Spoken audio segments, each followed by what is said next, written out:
Today, an indictment was unsealed, charging Donald J. Trump with conspiring to defraud the United States, conspiring to disenfranchise voters, and conspiring and attempting to obstruct an official proceeding. The indictment was issued by a grand jury of citizens here in the District of Columbia, and it sets forth the crimes charged in detail. I encourage everyone to read it in full.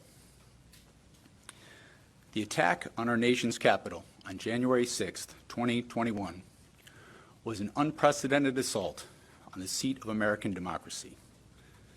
As described in the indictment, it was fueled by lies. Lies by the defendant targeted at obstructing a bedrock function of the U.S. government, the nation's process of collecting, counting, and certifying the results of the presidential election. The men and women of law enforcement who defended the U.S. Capitol on January 6th are heroes. They are patriots and they are the very best of us. They did not just defend a building or the people sheltering in it. They put their lives on the line to defend who we are as a country and as a people. They defended the very institutions and principles that define the United States. Since the attack on our Capitol, the Department of Justice has remained committed to ensuring accountability for those criminally responsible for what happened that day. This case is brought consistent with that commitment, and our investigation of other individuals continues. In this case, my office will seek a speedy trial so that our evidence can be tested in court and judged by a jury of citizens. In the meantime, I must emphasize that the indictment is only an allegation and that the defendant must be presumed innocent until proven guilty beyond a reasonable doubt in a court of law. I would like to thank the members of the Federal Bureau of Investigation who are working on this investigation with my office, as well as the many career prosecutors and law enforcement agents from around the country who have worked on previous January 6th investigations. These women and men are public servants of the very highest order, and it is a privilege to work alongside them. Thank you.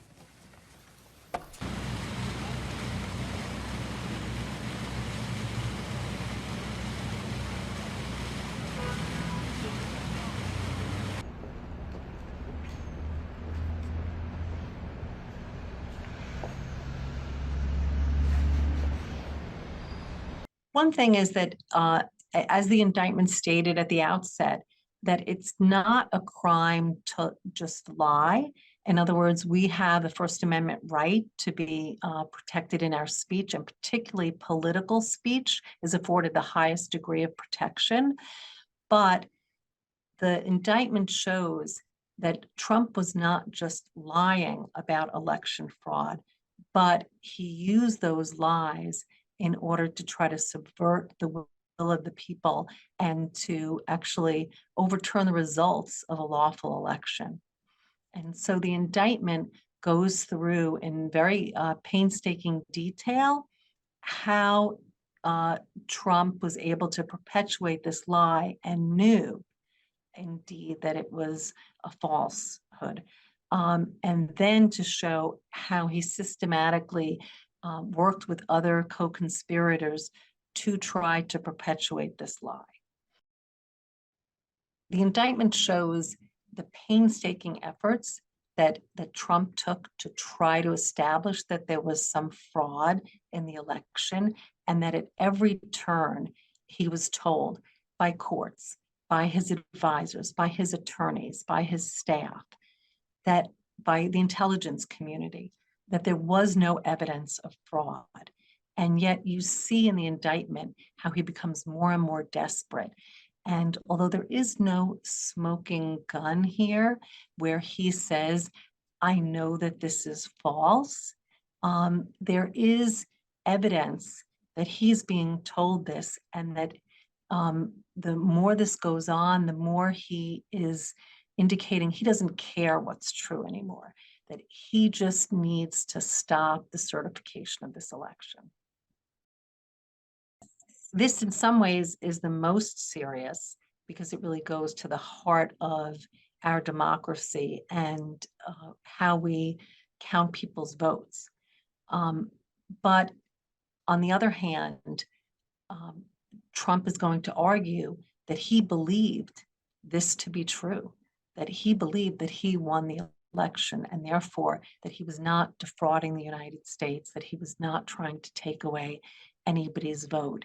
And so it'll be interesting to see how much of the trial is spent trying to defend the big lie and how much the prosecutors will spend time showing that, in fact, all of this is a fantasy. I think the indictment is very meticulously drawn up, very detailed, but I don't see it as being particularly aggressive. Smith did not charge one of the potential charges of inciting an insurrection, and also was, I think, very balanced in explaining, what others told Trump and what he would have known. And so I don't see it as being an aggressive indictment, but I do see it as being a very thorough indictment. So I don't think I've ever heard a defendant say that a prosecutor taking time to do an investigation in a thorough manner could be considered prosecutorial misconduct. Often gathering evidence, putting them before a grand jury that doesn't sit on a daily basis, and making sure that you dot your I's and cross your T's is something that I think is respected in a prosecutor. So, the timeline is going to put us right, during the election and, possibly even beyond. And I think, Trump's, best defense to many of these cases, I think, would be to actually be reelected and then to be in charge of the DOJ. And I think that's maybe the defense that he's most closely pursuing.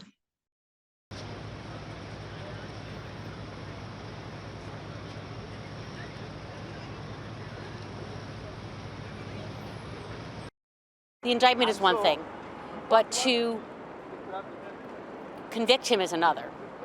But every dog has its day. Everybody has their day in court. So it will be determined if he can fight a jury of his peers, which would be difficult, and to really get to the bottom and the truth of things, because no one is above the law. I think it's an embarrassment for the country. I mean, that's the former president. He was just indicted on election fraud. It's pretty embarrassing, isn't it? It's wonderful. I'm thrilled because I don't know. Some people say the indictments are working for him and some against him, but I looked at the paper today, and according to statistics, he's beating Biden by, a lot. It was a long time coming. This should have happened a long time ago.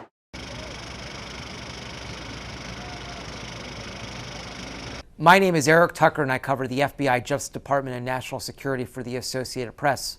Former President Donald Trump has just been indicted in connection with his efforts to overturn the 2020 presidential election. Now, this is an episode in modern American history that's been the subject of public hearings and long-running investigations. For the first time, we now have criminal charges related to a 2-month effort by Trump and his allies to help him cling to power and to undo the results of the presidential election that he lost to Democrat Joe Biden.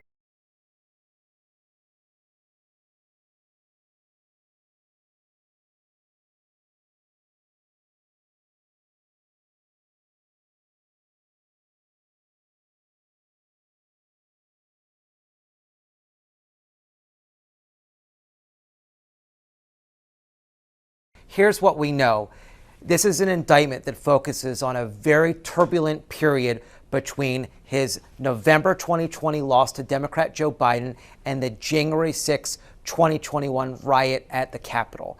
And this indictment alleges that Donald Trump lost the election and knew that he lost the election, but nonetheless for 2 months engaged in repeated scheme after scheme to work to overturn the results so that he could cling to power. It alleges that he enlisted a variety of aides and advisors in these different schemes and turned aside advice from other aides who said, you have to tell the truth, you lost. The indictment also includes some new details. It describes handwritten notes from former Vice President Mike Pence. It also says that Trump sought to exploit the chaos of January 6, 2021 by suggesting that the counting of electoral votes should be further delayed until everyone had cleared out of the building, which was again a way to ensure that he could remain in power.